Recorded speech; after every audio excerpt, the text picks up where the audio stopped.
welcome back. We're back out here on the 64, and I guess from all the comments I got last night off of Facebook and off the Mopar channel, I guess we're going to go ahead and leave this collar and just finish cleaning it up.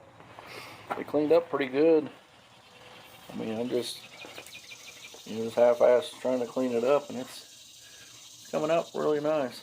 I mean, it's got a little bit of shine to it.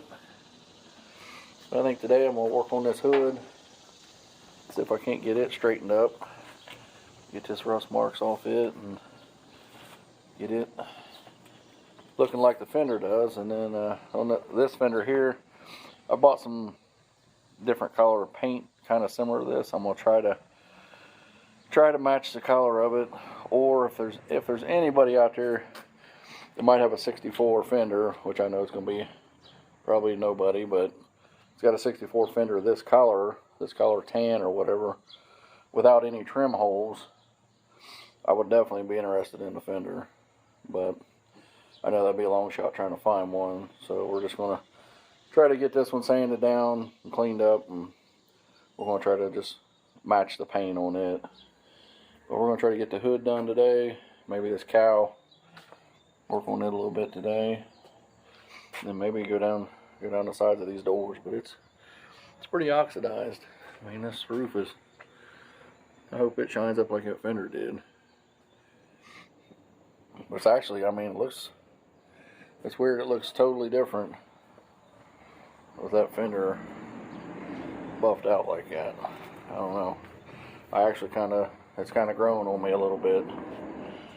So, but we'll work on this hood here a little bit, and I'll bring this back to see what it looks like, see if it's going to turn out like this fender, and hopefully the whole car will turn out like that, and then we'll get a hold of, I can't think of his name right now, I'm sorry, but he's over in Clarksville, but he does striping and stuff, and I'm gonna get with him and maybe try to do some old school striping on it. Back to what I was saying before the trash truck come around the corner, I'm gonna try to get this all cleaned up, and then I'm gonna get a hold of Tyler Carnes, I believe it is, from over in Clarksville.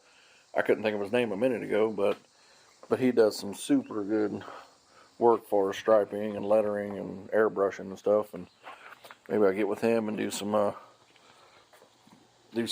kind of brainstorming of how to lay this out or something. But I would like to put the stripes across the top and just put some old school stuff on the sides or whatever, but just make it look like it came from 64 as a stocker or something. I don't know. I think the tan's going to be okay for now. I guess it's tan. But I'll quit rambling here. I'll get to working on this hood and see what I can get to come out of it. So, but I'll bring it back here in just a few, and we'll check it out. I'll see you.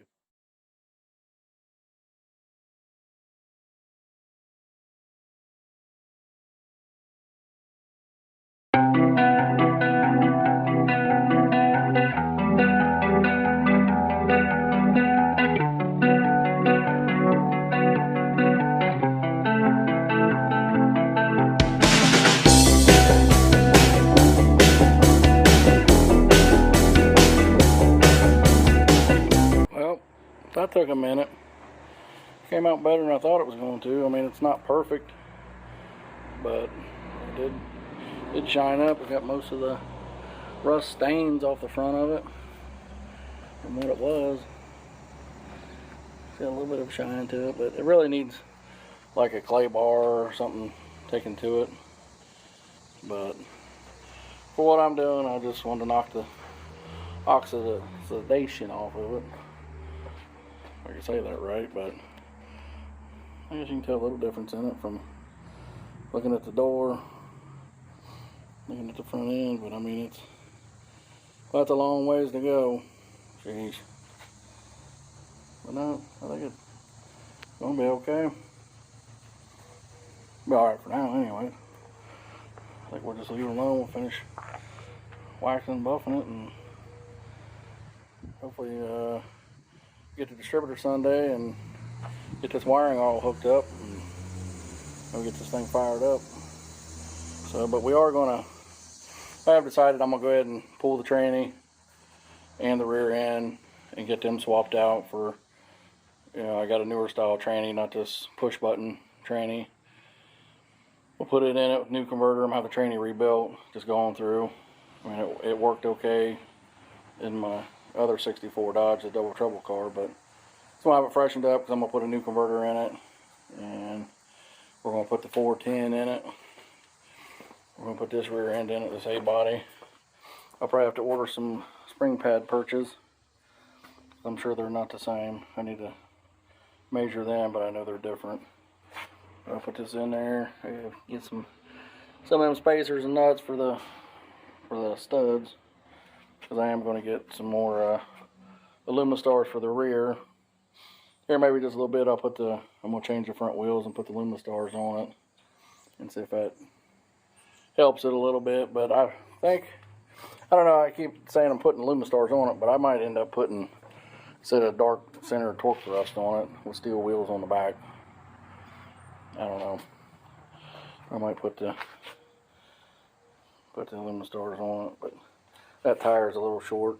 But that tire there, when you turn the wheel, it rubs the fender, so that one's just a little wide. But no, we'll keep going on this. But I think looks okay. It ain't perfect, but the car ain't meant to be perfect, but it looks better than that. So I'll keep going on, see how far I can get on it. And once we get around to this fender, I'm going to sand it down, and I got some paint that's kind of close to this collar. Hopefully it'll match good enough to, you know, do away with this ugly ass blue or gray or whatever it is.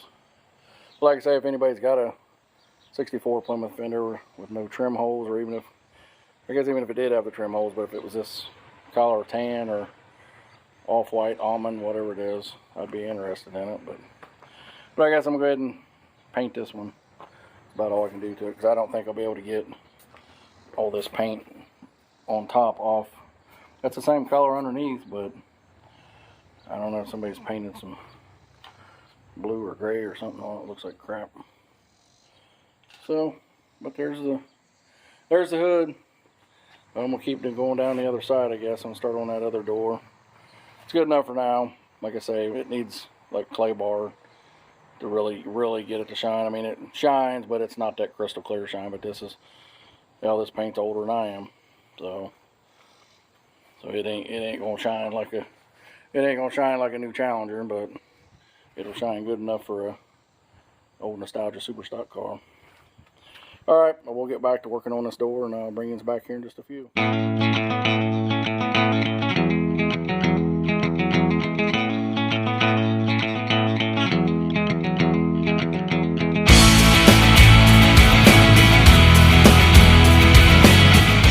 Well, she's coming along.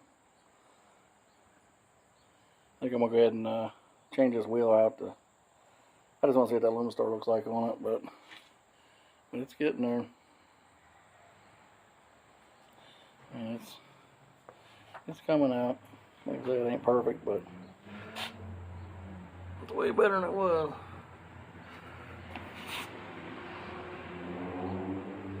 Compared to that.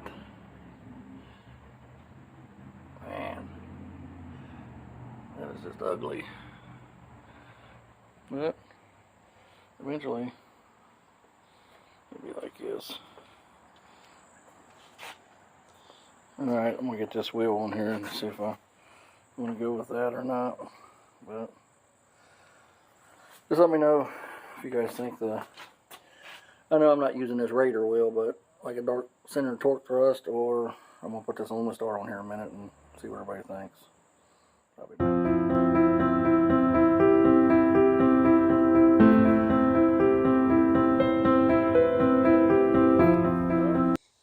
We didn't make it clear down the whole side, but I did get this door somewhat done. It shined up pretty decent too. I did get the aluminum stars put on. So I know what you guys think, if it run aluminum stars or with some dark centered torque thrust D's on it and steel wheels in the back. With the aluminum stars, it needs a little taller tire. That's only a 26-inch tall tire. But those are coming off. They're like brand new tires, but I'm gonna put like a 27 or 28 on it. No, it turned out all right, I guess. I'm actually going to go to the paint store and get some different compound. My buddy was telling me they've got some better compound than what I've got that would work a lot better on this and cut it down, make it a little shinier than what it is. But that fender looks like crap. Didn't get none done on this side, but a guy off Facebook, Doug Williams, was wanting to know the process of how I was doing this, which I'm just messing around. But what I was using, this is just stuff from Harbor Freight. They're just 6-inch. It's a coarse foam pad, and then a ultra fine, and then a fine foam polishing pad. And I just got one of them brawler. It's like a little body grinder. It's not a body grinder, but a little polisher or whatever. But it works pretty good. It's variable speed. They got it there at Harbor Freight. And then I was just using some crappy turtle wax, which it works pretty good, really. And some Meguiar's, and then some other Meguiar stuff. And I was trying this DuPont, this glaze out and stuff, but just trying some different things out, see what would work best. But these foam pads, they just Velcro onto that buffer. You just use the different ones with the different compounds, and that's all I've been doing with it. And that's what it turned out like. I mean, like I say, it's not perfect, but it's got a shine. But I think it could shine just a little bit more with a different compound to really give it just a little bit more of a cut, but not, burn into the paint. Just trying to be careful of that. But yeah, it's getting there. That door, it turned out all right. I don't know if you can. Let's see. It don't look too bad compared to this door. I mean, that door looks like this thing was ugly like that, but I kind of like this color. I don't know. It don't look bad at all cleaned up. I mean, I couldn't really tell what color it was until I started cleaning it up, but I think it looks pretty good. I like the Lumistar look on it. Just needs a taller tire. I don't like that little tire, but no, Doug, that's all I did. I just run that buffer over it a few times. Just used each one of them pads on just different compounds and different waxes, and just ran over it, and just, that's all I did. It wasn't really no big process with it, but I just got that little buffer and went to town on it. But I am going to go get some different compound and try it, see if it works any better. And I'm going to stick a scoop on here. I know it's not mounted, but I just want to kind of get your guys' opinion on it to see if, I think I'm going to put it on there, but I'm not for sure yet. I kind of like just the flat hood look on it. Let me stick it on there and I'll be right back. I know you really can't tell what it looks like with the stud sticking, got it jacked up in there 2 inches, but I think it'll look alright. Maybe paint it like a tan color or darker tan or something. Or whatever color stripes I'm going to end up putting on the roof of it. Maybe paint the scoop that color. But I think it'll be alright once I get it mounted. I don't know. Just gotta get it centered up, mounted. But I ain't worrying about it right now. I'm just kind of want to get it cleaned up and get it running, and I'll worry about a scoop when I need some air. You don't need no air right now, but no, this front of this, it's still a little dirty, but I got a little bit of crap on it, but cleaned up pretty good. I mean, that paint. It's way better than I thought. So, but I'll probably tomorrow. I don't know if I'll have any time tomorrow on this because I'm going over to Dwayne's here in a little bit. We're going to get the Cuda loaded back up because we're going to go up to Kill Care tomorrow. They're just having all slick tires tomorrow and Friday. He's going to do a little bit of testing before Norwalk next week. So we'll get it loaded up and go up there and run it. So we'll see if we get any more on this tomorrow. If we do, I'll let you see it or whatever. Put some pictures on Facebook or something. But But that's all for now, and you know, I'm gonna get some more compound. Maybe I can get it to look a little better. But as far as what it is right now, I'm fine with it. So I'm glad that I spent a little bit of time trying to polish it out before I started blowing primer all over it, because I think I'm going to leave it this color. I actually kind of like it now. So, but that's all we got for today. And like I say, watch for a video tomorrow. We should be testing Dwayne's Barracuda at Kill Care tomorrow, and then we're going to be at Norwalk next week. So just keep an eye out, and we'll keep things rolling. But just keep sharing, and subscribing, and we'll see you on the next video.